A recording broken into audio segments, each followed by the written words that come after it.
We're breaking down walls, tearing apart the lies.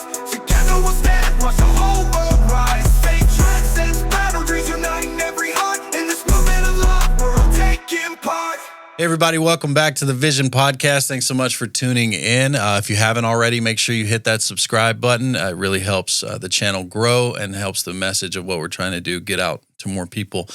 Firstly, I want to thank Men of Valor for sponsoring this episode. Without your support, this wouldn't be possible. Make sure you check them out, movministry.com. They've got a huge event coming up on the 26th, so make sure you check that out. Don't miss it.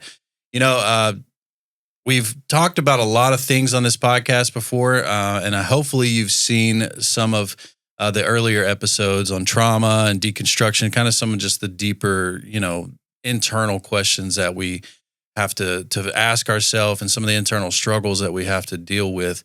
But there's still a lot of questions. I mean, you really can't answer everything in just single episodes like that when you're touching on subjects that are so vast and deep.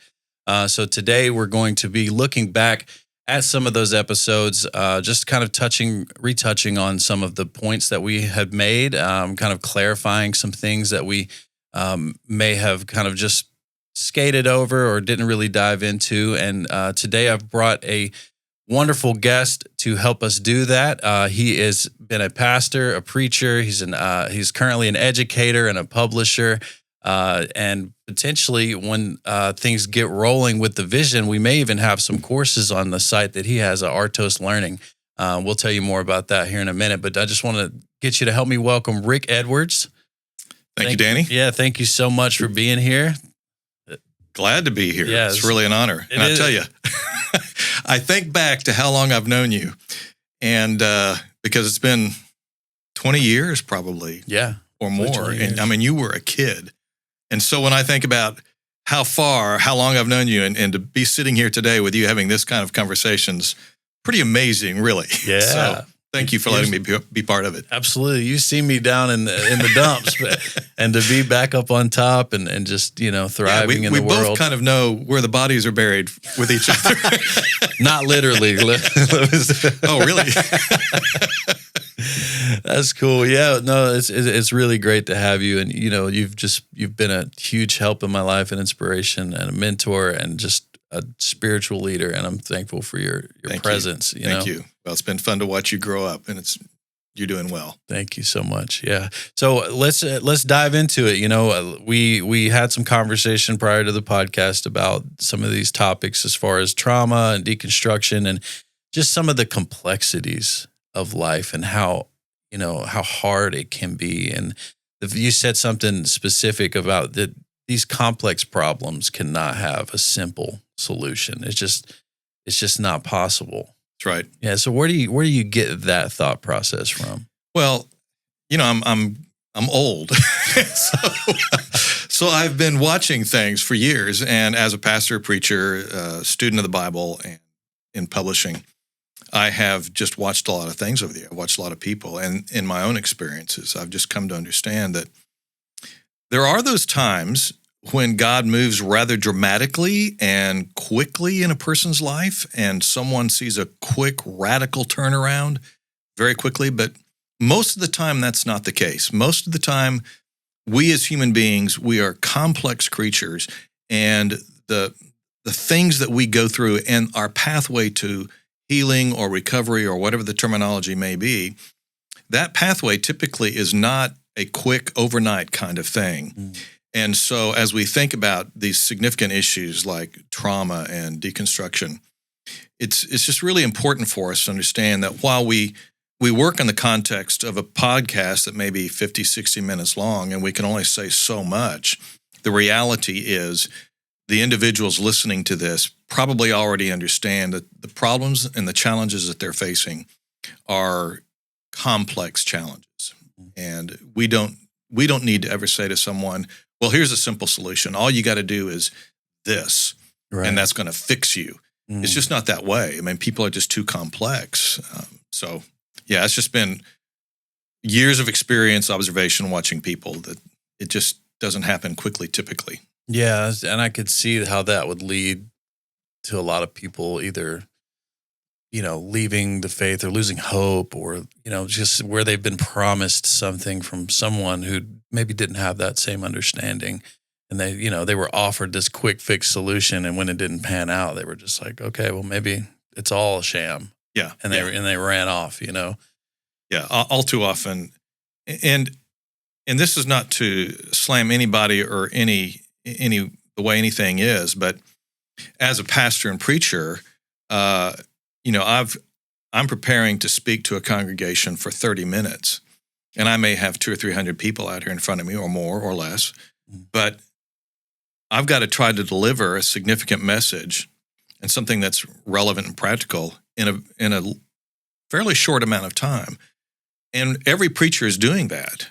And so it's easy for us, if we're not really on guard, it's easy for us to kind of revert to cliches and slogans, things like just turn it over to God. Right. Well, yeah, we want to turn our lives over to God. We want our lives to be submissive to God. But in the context of a message, or in the context of someone listening to a message, wondering how can God help me fight my demons? How can God help me move forward in my life to where I want to be, and where, to be healthy? Mm-hmm. A phrase like that can communicate, well, it's just, you just have to walk down to the front of the church, just respond to the invitation and all your problems are going to go away. And that's just, again, there are times when God touches someone and moves miraculously and quickly and radically in their lives. Yeah. But that's, as a rule, simply walking down to the front of front of the church and saying a prayer. Good stuff. When I preach, I offer an invitation, but I also understand that's not the end point. That's really just the beginning. We want people to respond to the gospel. We want people to respond to Christ. But just walking down the aisle and kind of raising my hand and saying, I'm in, is just the starting point. There's a lot of things that need to happen and growth that needs to take place. Right. Yeah. And I think that's why you see like the imagery of like being born again, right? You're starting from a new thing. I'm not giving my life to Christ and all of a sudden I'm at the end. That's right. That's exactly right. I'm starting something new. I'm maturing, or, as Paul says, when I became a man, I let go of childish things, or eating meat versus spiritual milk. Absolutely. Yeah. It's a process of growth. And those are great biblical images that use biblical language, which is really important for us. And I think the best, in my mind, the best biblical model for this whole thing of what I would call growth, because that's how the Bible looks at it, as growth. Yes, we start off as babes in Christ or immature individuals in Christ, but then we go through a growth process. Theologically, we call that sanctification, but even that is not really the best term. We are growing and we are moving toward what the Bible would call maturity in Christ. Right. Well, that process of growth can be quite messy.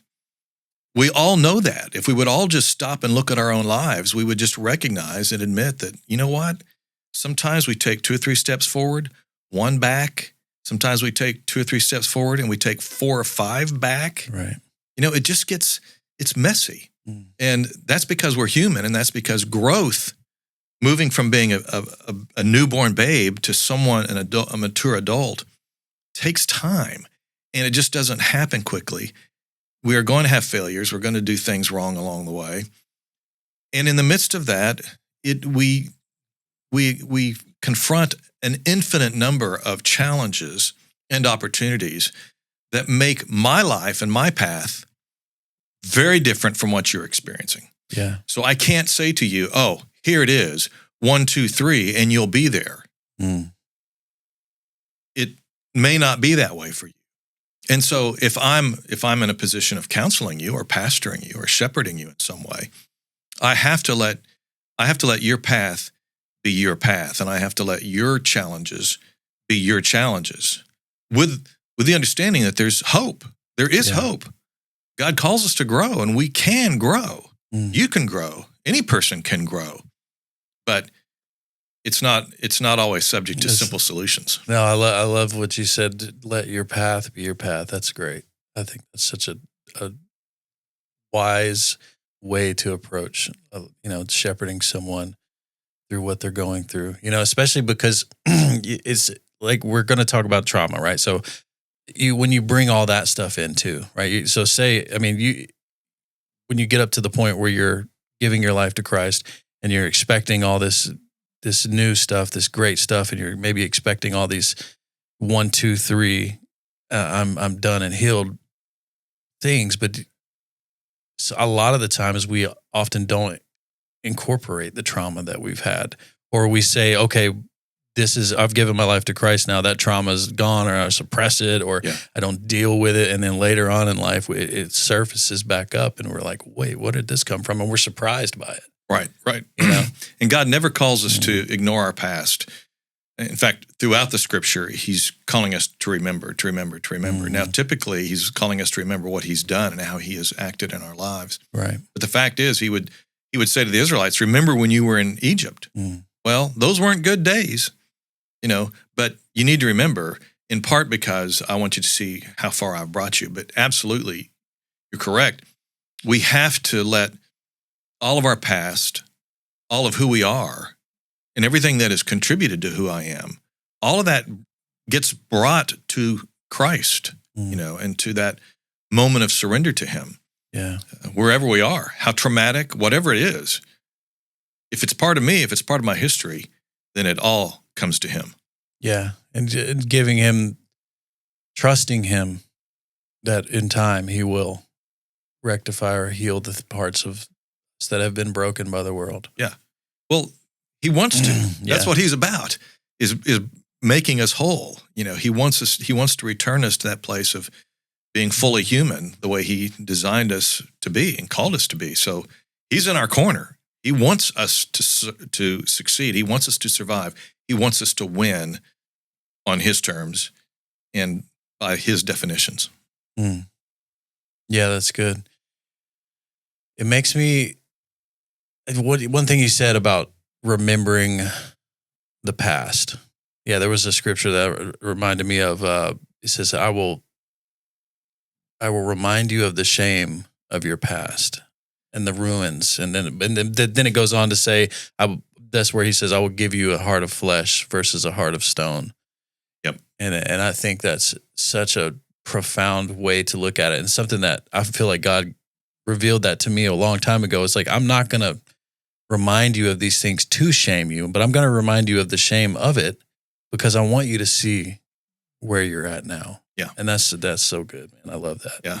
Is what he has for us, the incomprehensible glory that he has waiting for us, not just after we die, but in this life, the grandeur of what he wants to do through us and in us is so amazing. But he does want us to say, okay, wow, look where I've come, but also look how I've failed, because I can look back and see how I became a Christian at 14. Well, my biggest failures have happened since I turned 14. Wow. Happened as an adult. Yeah. So I have to remember those things. Yeah. And how have you stayed in the path of following Jesus during those times? Because there's a lot, like you said, the failures that have happened during your conversion or after your conversion, right? There had to have been moments where you're like, okay, maybe I got this wrong, or maybe something happened where God didn't show up in the way that I thought he was going to. And so it kind of led you down this, kind of rabbit hole, if you will, of just something. I mean, I don't want to put words in your mouth, but I'm just kind of curious of what you did, because, we're talking about those episodes of deconstruction and trauma, and like you going through those things in your own life. Like, how did you navigate those murky waters of being broken? I've really been blessed in my life because I was raised in a family that loved me. I knew they loved me. I was affirmed as a child. In that first episode, you talked about the fact that you had experienced all 10 of the traumas that Dr. Gilbert pointed out. Yes. I would be on the other end of the scale. Okay. I'm not sure I could point to any traumas in my life. Wow. So I just have to say, wow, I'm grateful that God put me where he did and that I was raised as I was. Then I moved into a season of my life, I would call it a prodigal season, where I really drifted. But even then, I never stopped wondering about his love for me. I never questioned his love for me. I never questioned his presence in my life. I knew he was disappointed in me. I knew he wanted better for me. But I never questioned his presence. And the psalmist talks about, even though I make my bed in hell, thou art with me. Okay. And he was and has been. So I never questioned that. I never had a sense of deconstructing the way we're going to talk about in a minute, my own faith. Because it was, I guess, by the time I got there, there's certain things that I just believed. Now, I have a lot of things in my life, a lot of things that I used to believe have changed, but they're typically relatively minor kinds of things in a theological sense. So I hope that I have remained open to growing and changing and letting my theology and my worldview develop and change. But I never really reached a point where I was saying, okay, what's God doing in my life? Is he really here? Is he really active? It was just that conviction was always there, and I'm really, really grateful for that. That's good. Yeah. So you had that core foundation that was just solidified. And I think it grew out of the fact that my parents and my sister, and I always felt loved in my family. So I always felt pretty comfortable that I was someone of value because my family gave that to me. And that's where so many people get started get off on the wrong foot because they didn't have that grounding of love, and just acceptance, which is why, as a parent, it's so important to help our children understand that you are loved no matter what happens. No matter what, yeah. Yeah, and I can see how that, just what you said about having value, could be probably one of the most pivotal things in someone's life when it relates to how they view God, how they view themselves, and the trials they'll go through. Yep. Just understanding that immense and immeasurable value that they do have, but they may not be able to fully comprehend that. That's right. They may not fully understand it, but if they live with a sense that I'm okay, they may not know why they feel that way necessarily. But if they have been affirmed throughout their lives, and told, we love you, you are of value, then that tends to stick. Too many people aren't told that. They're told that they are not loved, that they are not of value, and that sticks too. That's trauma. Yeah. Yeah, I can see that. Yeah, even in the church, I just think of, moments where things, like I said earlier, things don't go our way, and how we could easily revert to some of those old habits or old mental processes where we just say, well, you know what, God didn't give me what I thought he was going to, and therefore I'm not worthy of it. Yeah. So, which reflects a really faulty theology. We think that God is just there to serve us, and that he's just supposed to make my life great. And if my life doesn't go like I want it to go, well, then something's wrong with God. Well, that is totally backwards. Yeah. Yeah. There's a poet I read, his name is Nasruddin, and he's one of the first poems I ever read from him. He says, if I survive this life without dying, I'll be fully surprised. Right. And as I was thinking about it, I'm like, man, it's so true. And it's kind of what Jesus said about, in this world, you're going to have trials. It's going to have, and I said this to a buddy. I left an AA meeting a couple weeks ago, and I walked out of there and I was like, man, I'm really surprised that I still get surprised that stuff happens in my life that I don't like. At this point, you think I would have figured it out. Stuff's going to happen, man. That's right. It's going to be hard. Yep. So that's why it's so important to find a way to get that solid foundation within yourself, Yeah. And we need to develop that foundation, whether we get it as a child or as an adult. We need to let that grow in us, this conviction that God thinks I'm pretty good. Yeah. God thinks I'm pretty special, just like I am, with all my baggage, all my history. He loves me. He accepts me. He is for me, no matter what my past involves. Yeah, and that's kind of where I had to go with my own deconstruction, right? Because when I first came to Christ, like I think I had that notion, and I feel like that's what really drew me to Him. But when I got into circles of churches and organizations and stuff like that that exemplify what Christ's character looked like, I didn't necessarily relate God to my value anymore. I related God to what I do, right? And I have to do this, and this. And that, once I, eventually got past that and I started seeing like, oh, wait a minute, God's after my heart. Why am I so concerned with these things that I do?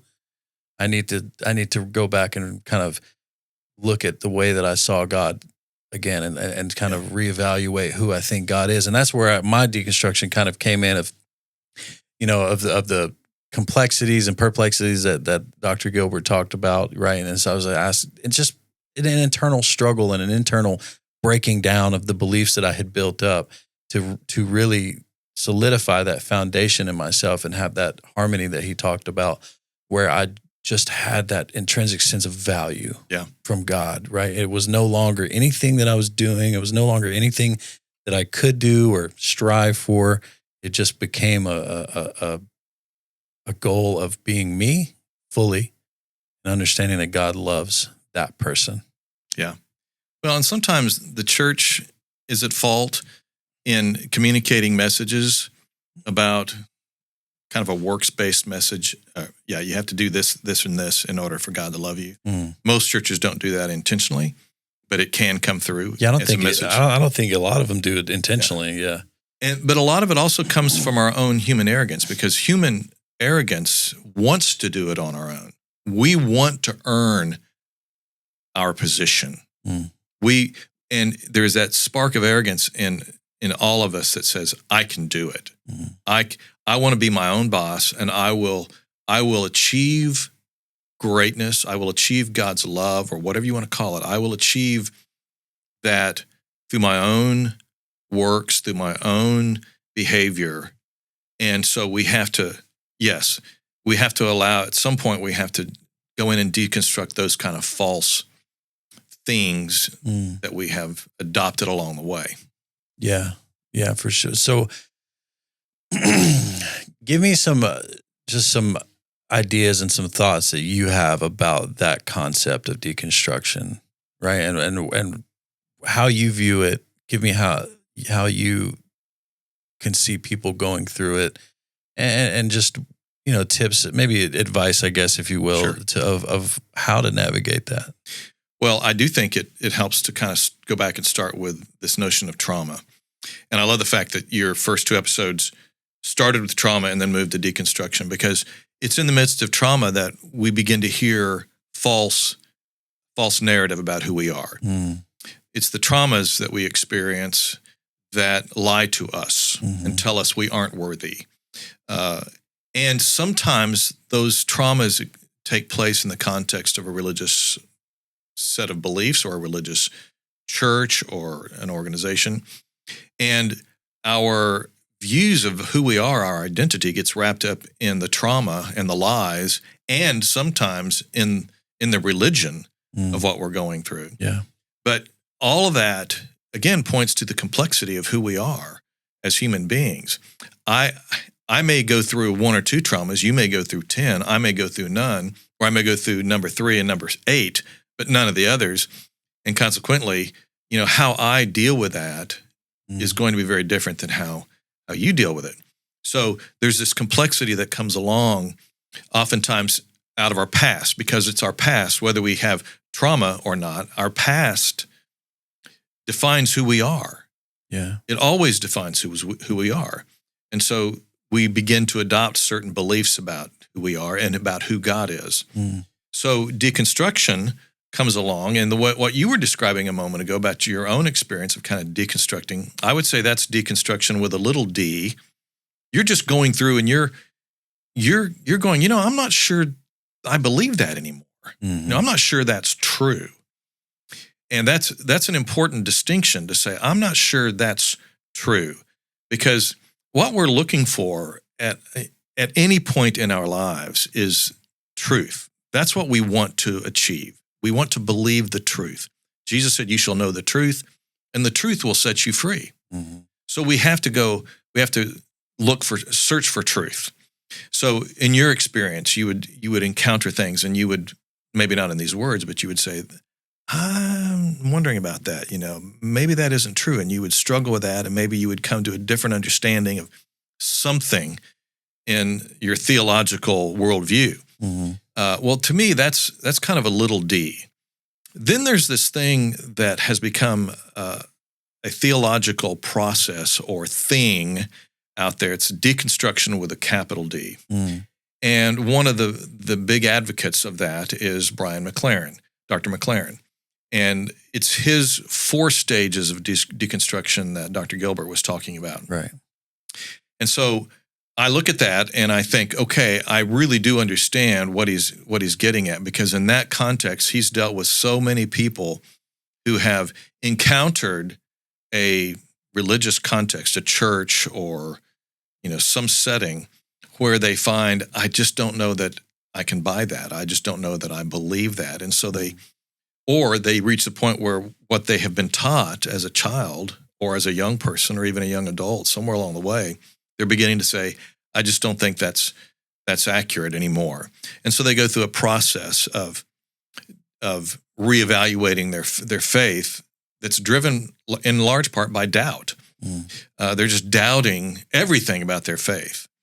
And so McLaren identifies these different levels of simplicity and then complexity and perplexity into harmony. Mm. And all that's great. But I would contend that even that scheme can be overly simplistic. Mm.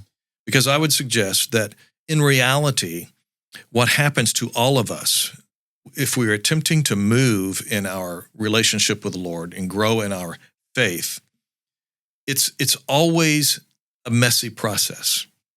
So if you were to take his 4, I would suggest that, you may start off in simplicity, and then you move over here, but you might be here for a while, and then you might move back to simplicity. Mm. Or you might jump over here to perplexity and then come back.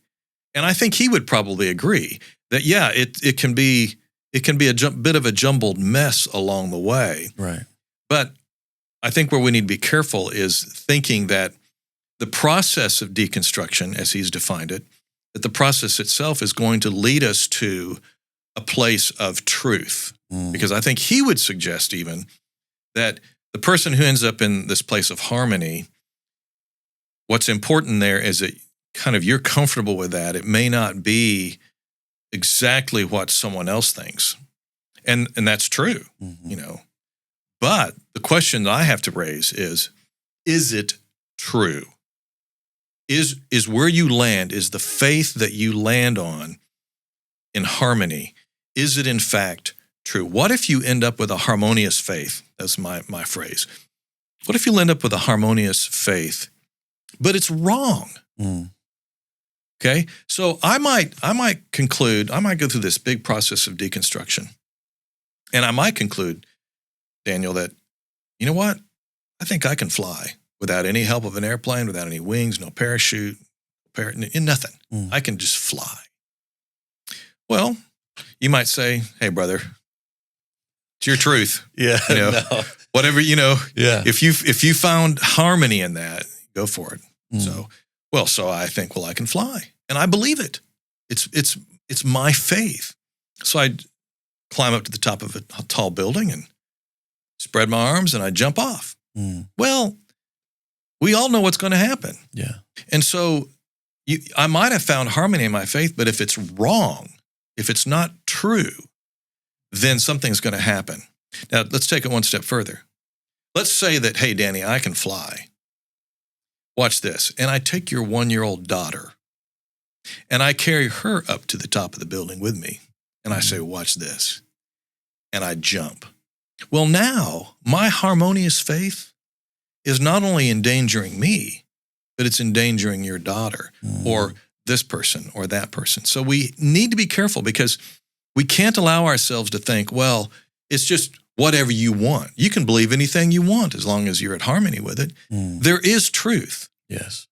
truth exists. And so just because I may not believe it doesn't mean I'm right. I don't get to define what is true. Nobody does. Reality is reality. I don't get to say I can fly. So if I do, you're just going to say, well, Rick, you're just insane. Yeah. Rightly so. Right. So we have to be very careful that any process that we affirm or point toward, we just have to say, you know what? As long as you land in the truth. Now, who's to say what's true? Well, we work at it. We have conversations about it. But what's important is that we agree that there is a truth out there. I may affirm that truth exists, but that doesn't mean everything I think is true. I may say the Bible's inerrant, but that doesn't mean I'm inerrant, or that my interpretation of the Bible is inerrant. Okay? But through conversation and dialogue, which typically is the kind of thing that happens at an academic level, people learn to talk and be respectful, and we have to do that. We can struggle to find what is true, but what's important is to say, look, deconstruct all you want, as long as you're pursuing the truth, as long as you are landing on the truth. Right. That's so important. Jesus said, you have to, that it's the truth that sets you free. So we want to pursue truth. Yeah. Wow. That's good. That's so good. I love the whole point of the two sides. Almost is the way I see it, right? Like what we've talked about with Dr. Gilbert, which is absolutely great, 100% great content. And then I hadn't thought about this dangerous side of what you're saying, right? I'd never considered that, because I guess you can get, that's where you get like cult leaders and whatever you want to call them, false prophets or however you want to call Absolutely. it. And I'd never considered it in that light. And that's very good. And I think it brings me to question the agenda or the purpose, right? Like you said, if you're seeking truth, I think eventually you'll land there.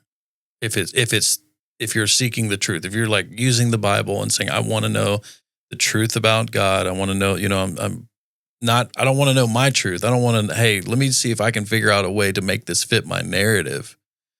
Right. But if I'm literally seeking the truth, I think that it's a good thing. I think it's a good thing just to be able to question that. But I think it's all about, and I don't know if you'd agree, but that I think if you're going into this with some kind of preconceived notion that you're going to find an answer to some question that you've created in your mind of, right, like, maybe God did create us to fly. So I'm going to figure that out, and I'm going to, go cherry picking scriptures to where, look where the devil told him that angels would catch him. Yeah. Right.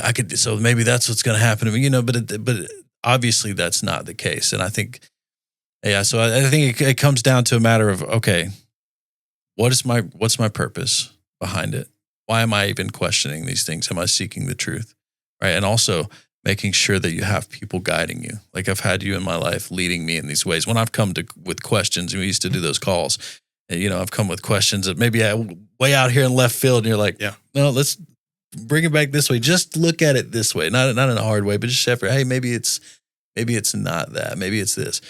And so I think, making sure that you have a good reason behind asking these questions, and then having the guidance, and obviously praying and reading the Bible, making sure that you're looking at something that we know as truth, especially in the Christian worldview. Where else are you going to get truth? We look at the Bible and say, that is truth. Yeah. That is truth, right? So you have to have some kind of source of truth before you even dive into this journey, of questioning these things. Well, McLaren kind of starts with this notion of doubt and the fact that he's encountered so many people and in his own life experienced this massive doubt about his kind of theology of the time.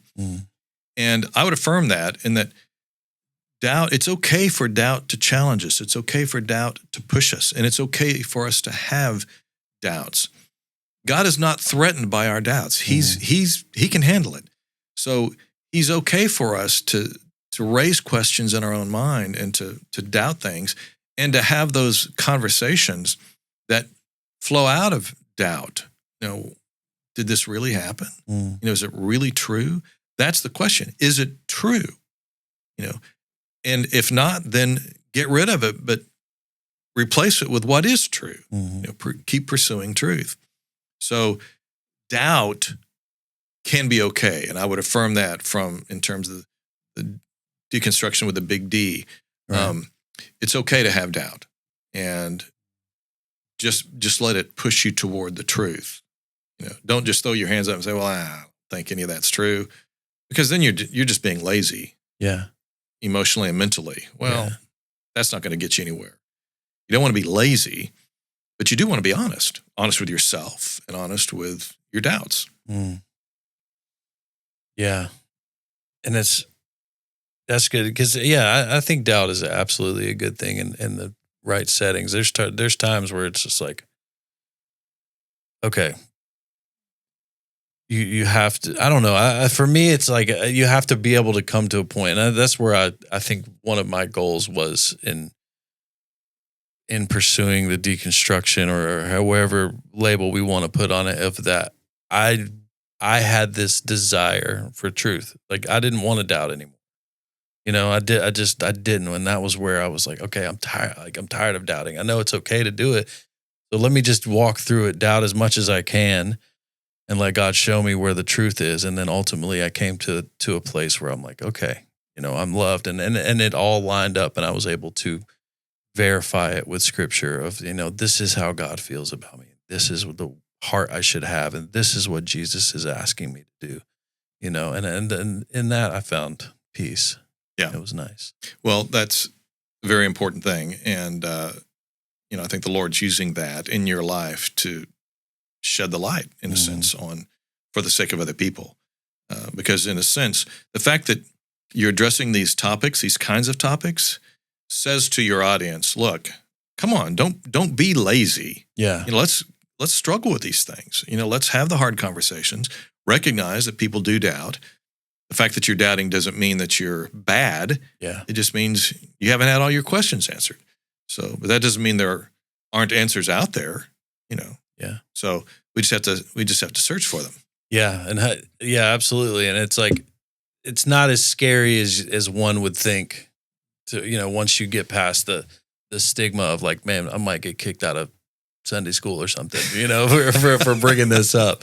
Right. But there's people out here who are wrestling with it and doing, like you said, just pursuing a truth. It's not a bad thing to ask these questions and to bring these things to light. Right. I think it's just part of the exploration of life, And it's part of the process for any of us of finding health, wellness, healing, recovery. Because again, if you go back to the issue of complexity, one of the things that leads us to understand is that we need help.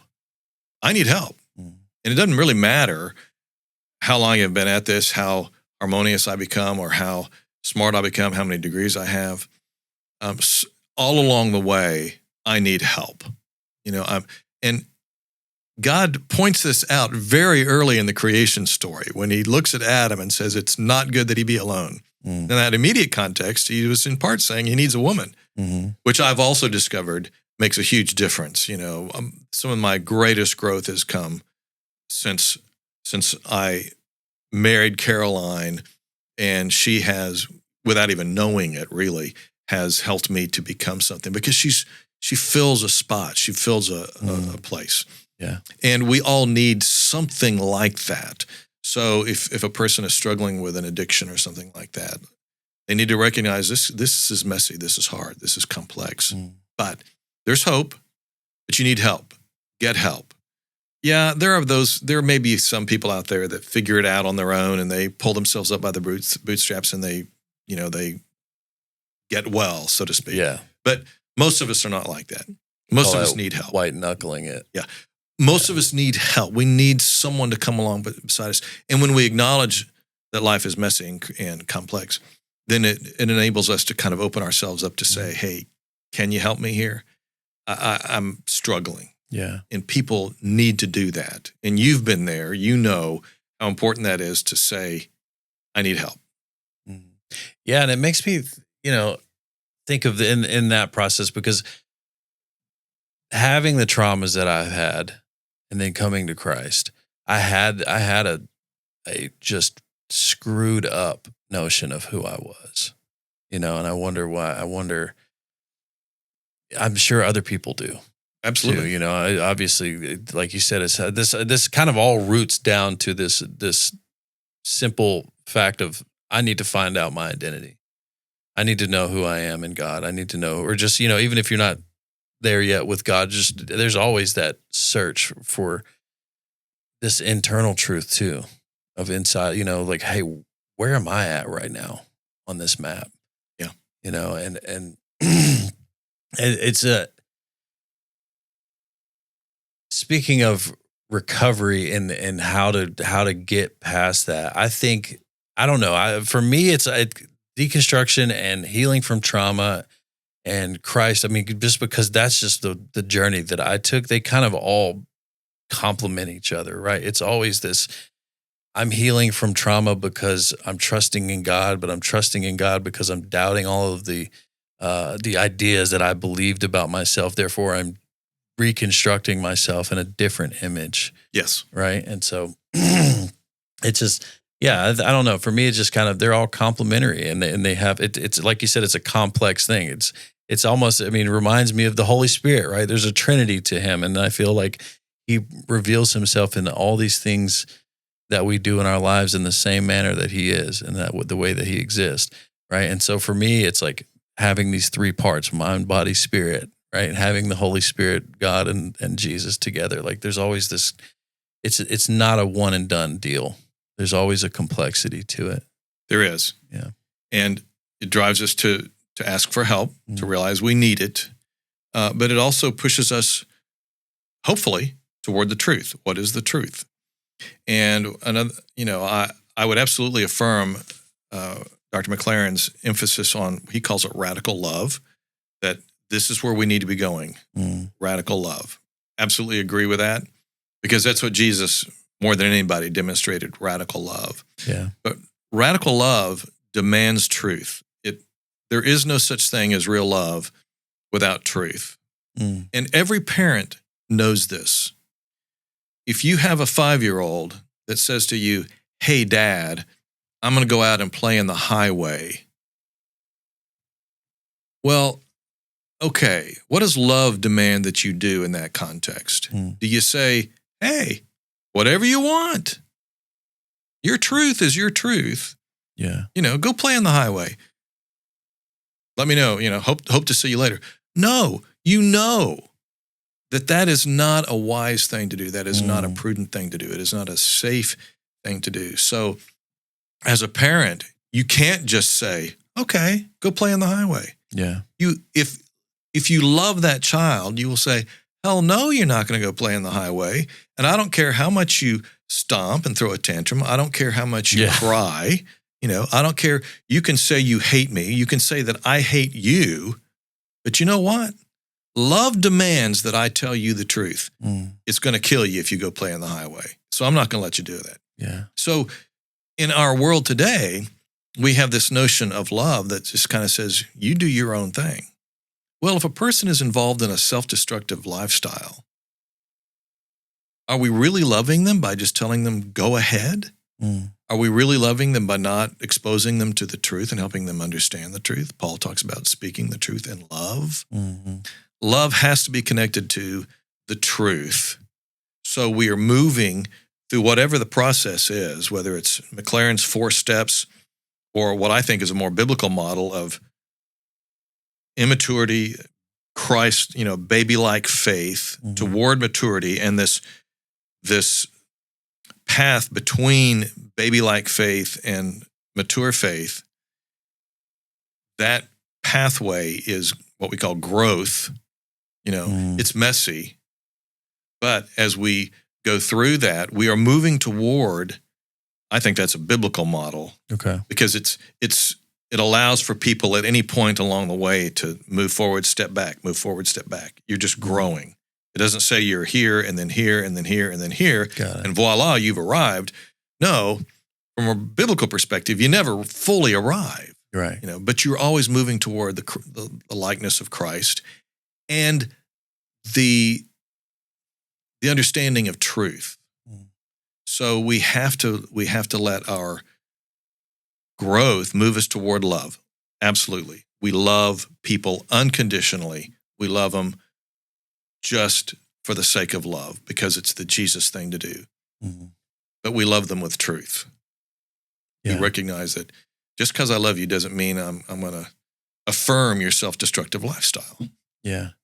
Yeah. I feel like, and I fully agree with that in a healthy context, but I feel like there's that also provides an opportunity for maybe those who don't fully understand, whether it be the scriptures or the reality of trauma or, wherever someone might be, that just gives them an opportunity to just Bash them. bop them over the head Yep. with the Bible or something. Absolutely. Right. And every road has two ditches, right? So if you're not careful in avoiding this ditch, you'll steer into this ditch. So we want to be careful. What does love really compel us to do?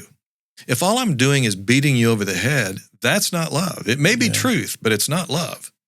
But if all I'm doing is saying, live any way you want, that may be what some people would call love, but it's not truth. It's not really love. right. It's just in some ways it's lazy because it's saying, I don't want to worry about you. You do your thing and let me do mine. Yeah. Because I don't want to have to, I'm still trying to figure it out on my own. I don't have to worry about you. You go do your thing and I'll do mine. Mm. But love demands that we really love people, Yeah. and that's what the Bible calls us to. Caring for them and in a way that doesn't just allow them to go down the path. Yeah. Cause when I was in my addiction, if somebody would have said, oh yeah, man, it's cool. Just keep getting high. Just keep getting high. You're fine. I'd probably be dead.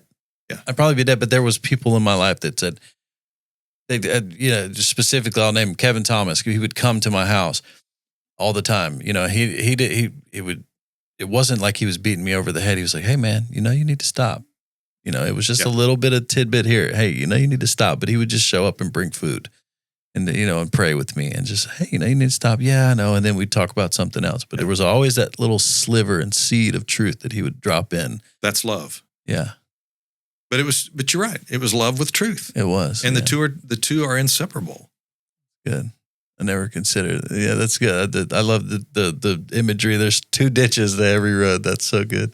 Yeah. You got to kind of find your middle ground here. But that's where it gets murky, I guess. It's like, okay, where do I land with this truth? Where do I land? How do I get past my trauma? How do I, maybe go through if that is the process of deconstruction or in the road to maturity? How do I stay in those lines, right? How do I make sure that I don't fall into a ditch, whether unknowingly, unwillingly? Like, where do I, how do I make sure that I'm challenging myself, testing those around me in a way that keeps me in line with that truth? Yeah. Well, we need help. We need people in our lives that help keep us in the lanes, so to speak, in those boundaries. And ideally, you will find that as a Christian, you will find that in a church that will love you as you are and will encourage you as you are, will speak the truth to you as you are, but will always just love you and embrace you. And if a person doesn't have that, I can't quite imagine how you do it, how you kind of come back. Now, there are groups like AA and other groups where people find that. Yeah. And that's why they exist, is because they recognize that a person out there, an addict attempting to recover is probably not going to find it on their own. They need a group. They need someone who says, we're going to love you like you are. We're going to hold you accountable, but we're going to love you like you are. Yeah. And so that has to happen in the church, someplace else, hopefully in the church. A lot of churches are offering these kinds of recovery programs. Yeah, CR and stuff. So, but to recognize that I'm not going to do it on my own, but it can be done. I can do it, with help. I can find it, and I can begin that path, that journey to truth and harmony and wellness and health, where I can help other people too. Yeah. Just another example of how complex this journey is. I'm like, man, why can't it just be simple? God, give me something here, Let me just let me wake up, write my scripture down and then know for the rest of the day that everything is going to go exactly how I want it. Yeah. That would be nice. It would be good. It's also a fantasy. It is a fantasy, yes. Don't get caught up in that, right? Yeah. No, it's good. Yeah. So it's such a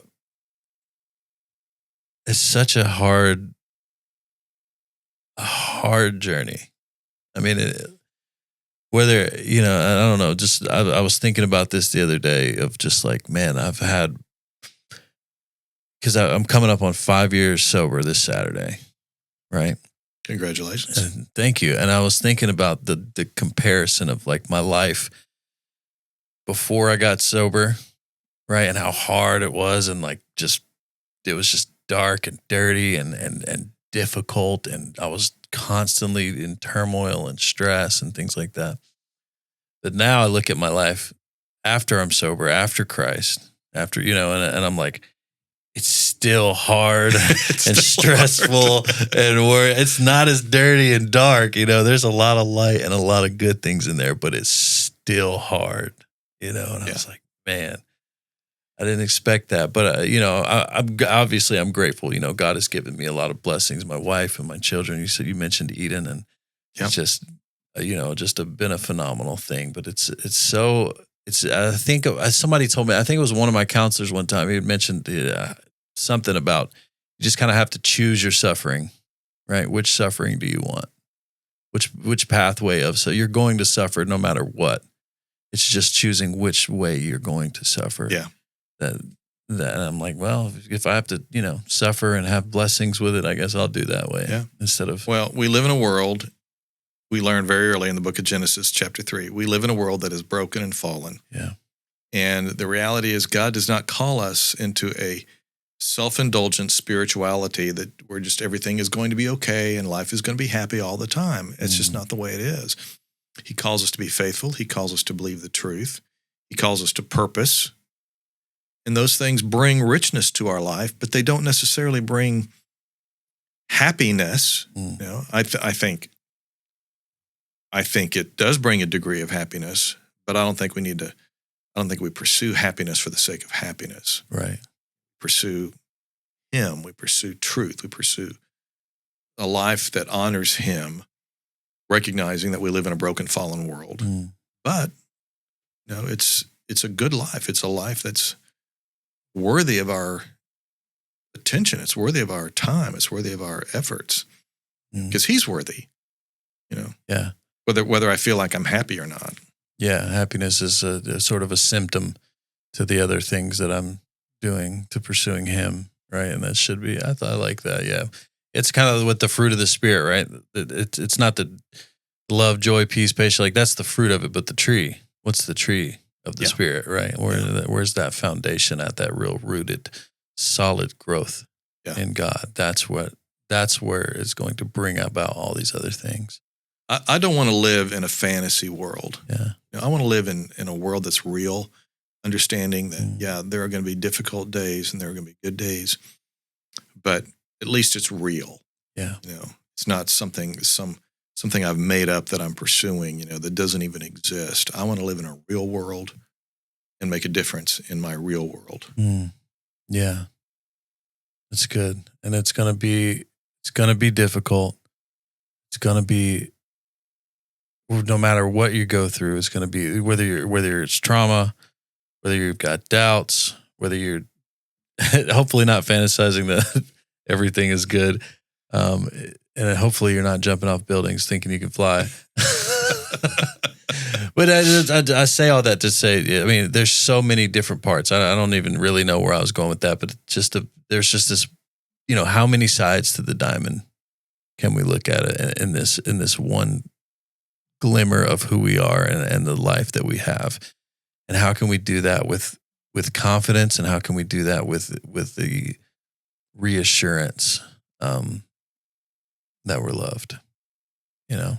Amen. Yeah, that's a hard journey, but I think it's definitely possible. And I'm doing it, you're doing it. Like it's like you said, I'm not happy every day, but that's okay. yeah, and that's okay. But there are days where I am, and in those days I rejoice, and I'm happy for it. Yep. I'm happy for it. Well, we're coming up on time. And I just, I'm just trying to think through some of these concepts that you just kind of, enlightened me to, as far as the other side of it, right? I was looking at one ditch. I didn't realize the other one was there. Two ditches. And there's a lot to think about. There's a lot to think about, a lot to chew on here, Well, there are certain things, I think, that within the Christian faith, certain things are non-negotiable. They are fixed and they cannot change. God is real. The God of the Bible is real. Right. He's there. He has revealed himself. He's revealed himself to be loving. He cares for us. He wants the best for us. Even in the midst of a fallen world, his goal is to restore us and the world. His goal is to restore all of it, but we're not there yet, Right. So in the meanwhile, he's working in us. He's drawing us closer to him. And, it's kind of like, let's get real. Let's live a real life, the real faith, serving a real God who calls us to love people right where they are, whatever that means. Whatever that means. Yeah. And doing it while maintaining truth. Yeah. And because if you don't, you're not really loving. Yeah. That's a good, interesting concept. I'm going to look into that more. Just because there's the balancing act there that has to take place. And I feel very intrigued to find out, where within myself, what that means. Yeah. To people, to love people while still holding them accountable to truth. Which I do that some at, where they're with the guys coming out of prison or something. Like there's a certain level of you're learning to do accountability. that. Yeah, but there's a lot of aspects of life that I don't fully understand how to do that yet. And with certain groups of people that I just haven't gotten there yet. How to do that. Yeah, we're all learning. Yeah. And the reality is for all of us, there are some groups that are easier to love than others. People like me are easier to love. Yeah, I like people like me. People like me are cool. That's right. I'm the coolest. No, I'm just Can we cut that? No. Anyway. Well, yeah. So, okay. Thank you for, for being here and for just giving us this awesome perspective shift on what we had talked about previously. I want to highlight the website that you got, right? Artos. Yeah. Artos Learning. Can you tell me just a little bit about it before we go? Artos Learning is a fairly new online learning platform that we've created, and now we're looking for people to create content and put on their courses. We're going to have courses for homeschool families, for people teaching the Bible at church. We're going to have almost anything imaginable on there. Now, it's just getting started, so there's not a lot of courses there yet, but it's coming.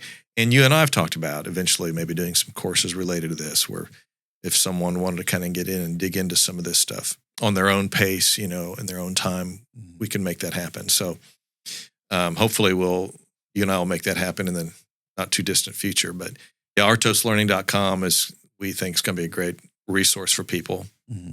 And there will be free courses. There will be some paid courses. Okay. But something for everybody on a large range of topics. That's awesome. Yeah. No, yeah, we have talked about it. I'm actually working on it. So there's a little inside tip for you guys, working on some courses, and I'll let you know when they're live. And Yeah. So, okay. Well, I've been blessed by today. Thank you. Just by your presence and your knowledge Love is you, brother. always invaluable to me. So thank you so much. Every time I see you, I'm proud of you and affirmed by your very life. So awesome. Love you. Thank you for that. Thank you for that. Well, guys, thank you so much for tuning in. Again, this episode was brought to you by Men of Valor. You can check them out, movministry.com. And guys, I would just love it if you're still here listening, man, make sure you hit that subscribe button. Go to thevisionpodcast.com. Make sure you put your email in to check out some of the updates coming up, especially with the courses, that we're going to be working with Artos Learning at artoslearning.com. So you make sure you go check them out, see what kind of courses they're offering already, and make sure you stay tuned to what they have, because I'm sure there's going to be plenty more to come. So we're all growing, we're all learning, we're all just trying to make an impact in this world. So yeah, thank you so much to Rick, and thank you guys for tuning in. We'll see you next time. We're breaking down walls.